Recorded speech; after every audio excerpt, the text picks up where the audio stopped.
नमस्कार, मैं रिया। आप देख रहे हैं गांधीनगर का सबसे पहला हिंदी न्यूज चैनल तस्वीरें गांधीनगर। अखंड भारत के शिल्पी और लौह पुरुष गुजरात के पुत्र सरदार वल्लभ भाई की 150वीं जयंती मनाई जा रही है। इस उपलक्ष्य में सरदार पटेल को पुष्पांजलि अर्पित करने का कार्यक्रम आज गांधीनगर में आयोजित किया गया। गांधीनगर में विधानसभा के सामने बगीचे में स्थापित सरदार पटेल की प्रतिमा को पुष्पांजलि अर्पित करने के लिए आयोजित आज के कार्यक्रम में गुजरात सरकार के माननीय मुख्यमंत्री श्री भूपेंद्र भाई पटेल और विधानसभा के अध्यक्ष श्री शंकर भाई चौधरी उपस्थित थे। इस अवसर पर गांधीनगर शहर के विभिन्न सामाजिक नेता और उमिया माता संस्थान गांधीनगर के अध्यक्ष अशोक भाई वकील और विभिन्न समितियों के पदाधिकारियों और अध्यक्षों ने उपस्थित होकर सरदार पटेल को पुष्पांजलि अर्पित की। गांधीनगर सेक्टर 3 में वन विभाग ने करीब 100 साल पुराने आम के पेड़ को काट दिया तो स्थानीय लोग नाराज हो गए। उनके अनुसार ये पेड़ किसी के लिए भी तकलीफदेह नहीं था, लेकिन इसे काटते ही प्रकृति प्रेमियों में गुस्सा फैल गया। वन विभाग द्वारा पेड़ों को काटने की अनुमति देने पर सवाल उठाए जा रहे हैं। गांधीनगर में कई समय से पेड़ों की कटाई की घटनाएं बंद नहीं हुई हैं।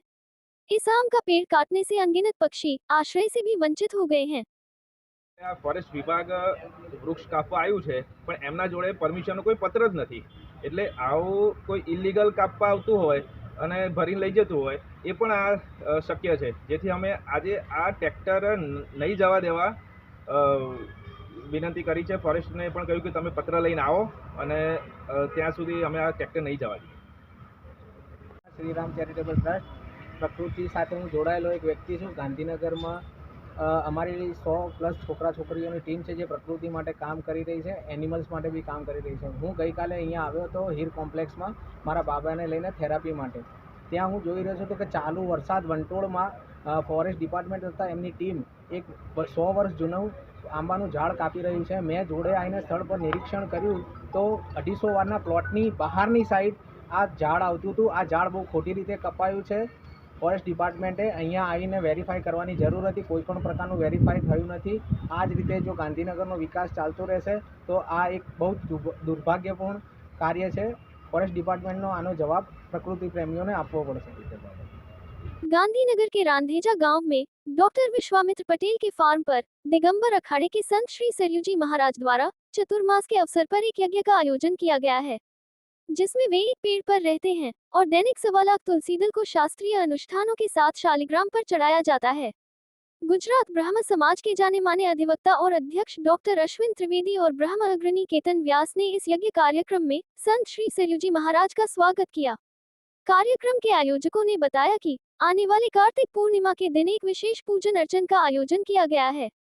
इस दिन सावलक दीपदान किया जाएगा और नीर से भरी सभी नदियों की भी पूजा की जाएगी।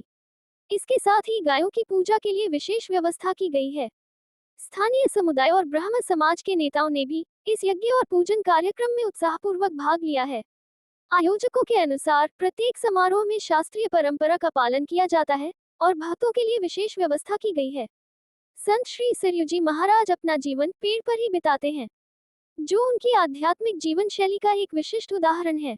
मुख्य अनुष्ठान प्रतिदिन सावलक तुलसी दल शालिग्राम चढ़ाना और उनके द्वारा आयोजित यज्ञ में मंत्रों का जाप करना है। कार्यक्रम के अंत में आयोजकों ने कहा, कार्तिक पूर्णिमा के दिन गाय पूजा के साथ साथ विशेष पूजा, दीपक दान और नदी के पानी की पूजा की विशेष व्यवस्था की जाएगी।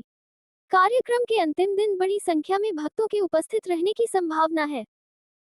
स्कंद पुराण में इसकी वर्णन है। पद्म पुराण में शालिग्राम कार्तिक महीना विशेष करके होते 12 महीना में कार्तिक महीना जो है सबसे श्रेष्ठ माने जाते हैं और कार्तिक महीना में चतुर्मास में ही आते, 4 महीना के अंतर्गत आते। तो 4 महीने में मतलब शालिग्राम पूजन, नर्मदेश्वर पूजन विशेष करके आया है कि सारे पापों को नष्ट करके भगवान को सानिध्य को मिलता है, प्राप्त धन धान से संपूर्ण हो जाते। कितने भी कराए पाप जो होता है ना वो नष्ट हो जाते। ये भगवान के ऊपर अर्चना से इससे प्रसन्न होते, विश्व को कल्याण में होते, विश्व कल्याण के लिए हम ये सब करते। ये करीबन हम सब काफ़ी दिन से मतलब लगभग करते आ रहे हैं। तो जब चतुर्मास होते तो मेरे विशेष करके उपासना, ये तुलसी अर्चना, पुष्प अर्चना, ये विश्व कल्याण के लिए हमेशा करते आ रहे हैं। तो मैं मुख्य रूप से बद्रीनाथ से, बद्रीनाथ आश्रम है अपना, और अयोध्या से भी है मैं, अयोध्या भी अपना आश्रम है। लेकिन जहाँ चतुर्मास मेरा होते वहीं पर अर्चना होते, वहीं पर दीपदान होते। राजस्थान में काफ़ी दिन से कर रहे हैं, तो राजस्थान में तो 7,51,000 दीपदान किए थे ये कार्तिक पूनम पर। फिर 56 भोग होते, फिर हमारे अखाड़े के सारे साधु महात्मा आते समापन पर। तुलसी विवाह है, प्रभात फेरी है, ये सब होते हैं। ये स्कंद पुराण बाँचे जाते, रामधुन चलते, उधर में रामधुन चल रहे, रामधुन चलते, ये गीता पाठ होते, ये सारे ही सामूहिक होते, इससे काफ़ी विस्तार से होते। यहाँ तो मैं अनभिज्ञ हूँ, यहाँ कोई नहीं जुड़ा हुआ है, मैं जानते जंगल में है इसलिए नहीं। राजस्थान में तो 25 गांव के कुटिया अलग अलग अखंड चलते 1 महीना। ये कार्तिक पूर्णिमा आ रही है, उसमें कोई बड़ा प्रयोजन है? हाँ, बड़ा है ना, ये साधु महात्मा आएंगे गुजरात मंडल के, और यहाँ पे संतों वगैरह आएंगे। ब्राह्मणों को वस्त्रदान दिया जाएगा, मतलब कम्बल है, जूते चप्पल, जिसको छते है, ये सब दिया जाएंगे। भोजन दक्षिणा भोजन करा के उनको स्वागत किया जाएगा साधु संत को। और उस दिन गौ पूजन है, ब्रह्म सरोवर के पूजन है, ये सब है उस दिन। तस्वीरें गांधीनगर में जानकारी देने के लिए 8401088677 पर व्हाट्सएप या कॉल कर सकते हैं। लाइक करें, शेयर करें, सब्सक्राइब करें और देखते रहिए गांधीनगर का पहला हिंदी न्यूज चैनल तस्वीरें गांधीनगर।